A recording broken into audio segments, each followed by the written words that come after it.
15 अगस्त 1947 में भारत की स्वतंत्रता के बाद कांग्रेस के नेतृत्व वाली नई सरकार अस्तित्व में आई तो उसने अंबेडकर को देश के पहले कानून मंत्री के रूप में सेवा करने के लिए आमंत्रित किया, जिसे उन्होंने स्वीकार कर लिया। 29 अगस्त 1947 को अंबेडकर को स्वतंत्र भारत के नए संविधान की रचना के लिए बनी संविधान मसौदा समिति के अध्यक्ष पद पर नियुक्त किया गया। 9 दिसंबर 1947 से संविधान समिति ने अपना काम शुरू कर दिया। 114 दिन की बैठक के बाद संविधान सभा ने 2 वर्ष 11 महीने और 18 दिन में दुनिया का सबसे बड़ा लिखित संविधान तैयार कर लिया। इस लिखित संविधान को 6 महीने की कड़ी मशक्कत से दिल्ली के प्रेम बिहारी नारायण रायजादा ने बेहद खूबसूरत से इटैलिक स्टाइल से कैलीग्राफिक्स तरीके से लिखा था।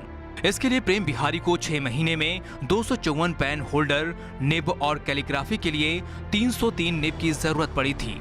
पूरे संविधान को बनाने में 64 लाख रुपए खर्च हुए। लिखित संविधान बनने के बाद अंबेडकर समेत देश के पहले राष्ट्रपति राजेंद्र प्रसाद, पहले प्रधानमंत्री जवाहरलाल नेहरू और सभी सदस्यों ने इस पर हस्ताक्षर किए।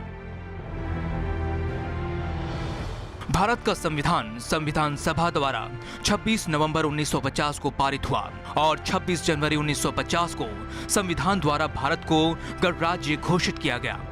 26 नवंबर 1950 से हमारा संविधान देश में लागू हो गया।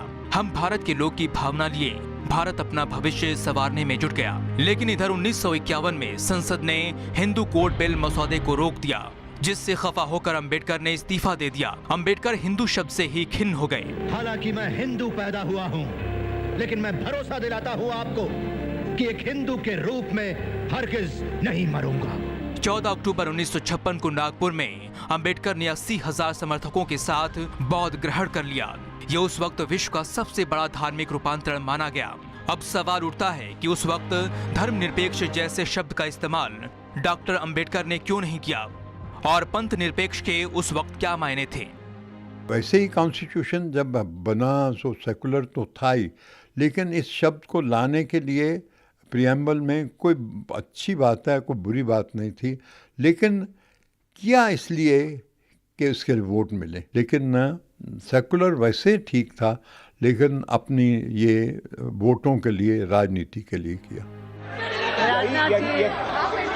जिस तरह से 1950 के 49 साल बाद आज धर्मनिरपेक्ष पर बवाल मचा हुआ है कि मैं समझता हूं संविधान को संविधान के रूप में, उससे साफ लगता है कि राजनीतिक उठापटक अपने अपने हिसाब से संविधान में पंथ निरपेक्ष और धर्मनिरपेक्ष पर सवाल उठा रही है। अम्बेडकर ने ये भी कहा। रवि अवस्थी के साथ सुधाकर द्विवेदी, अखिलेश राय, अविनाश सिंह और मनीष कुमार, लाइव इंडिया।